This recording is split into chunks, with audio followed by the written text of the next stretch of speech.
வணக்கம். இந்த வீடியோவில் டிசிஷன் மேக்கிங் பற்றி பார்க்க போகிறோம். இந்த இடத்துல வீடியோ பாஸ் பண்ணிவிட்டு ஒயிட்டுக்கு ஒரு 3 மினிட்ஸ் யோசிங்க. White to play.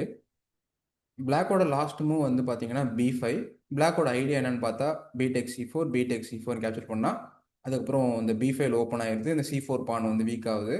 ஸோ அதை வச்சு பிளாக் வந்து ப்ளே கிரியேட் பண்ண முடியுங்கிறது தான் பிளாக்கோட ஐடியா. ஓகே, ஸோ அப்போ வந்து ஒயிட் வந்து C டெக்ஸ் B5 கேப்சர் பண்ணால் என்ன ஆகும் அப்படின்னா, சிம்பிளாக பிளாக் வந்து A டெக்ஸ் B5 கேப்சர் பண்ணிப்பாங்க. பிளாக்குக்கு பெருசாக எதுவும் ப்ராப்ளம் இல்லை. பொசிஷன் ஈக்குவலாக தான் இருக்கும். ஸோ பிளாக்குக்கு எந்த பிரச்சனையும் இல்லை அப்படிங்கிறதுனால C/B5 டிசிஷன் இல்லை. ஓகே, அப்போ இந்த இடத்துல பிளாக்குக்கு வந்து ஒயிட் வந்து எப்படி வந்து பிரச்சனை கிரியேட் பண்ண முடியும்? White have nice move C5. C5 idea என்னன்னு பார்த்தோம் அப்படின்னா, பானை கொடுக்குற மாதிரி இருக்கு white.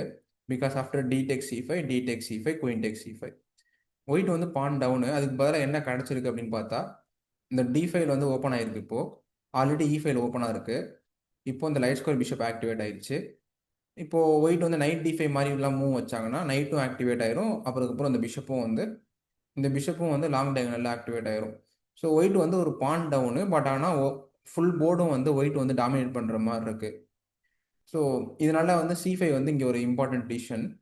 Just sacrificing the pawn for opening files and diagonals to control the board. So knight D5னா ரூக் D5. ஸோ இப்போ பார்த்தீங்கனாலே ஒயிட்டோட பீசஸ் எல்லாமே வந்து சூப்பர் ஆக்டிவாக இருக்குது. பிளாக் பானப்பு தான். பட் ஆனால் ஒயிட்டோட பீசஸ் வந்து சூப்பர் ஆக்டிவாக இருக்கிறதுனால இது வந்து ஒயிட்டுக்கு ரொம்பவே நல்ல பொசிஷன். இந்த வீடியோ பிடிச்சிருந்தா லைக் பண்ணுங்கள், கமெண்ட்ஸ் பண்ணுங்கள், உங்கள் ஃப்ரெண்ட்ஸுக்கு ஷேர் பண்ணுங்கள். நெக்ஸ்ட் வீடியோவில் பார்க்கலாம். பாய் பாய்.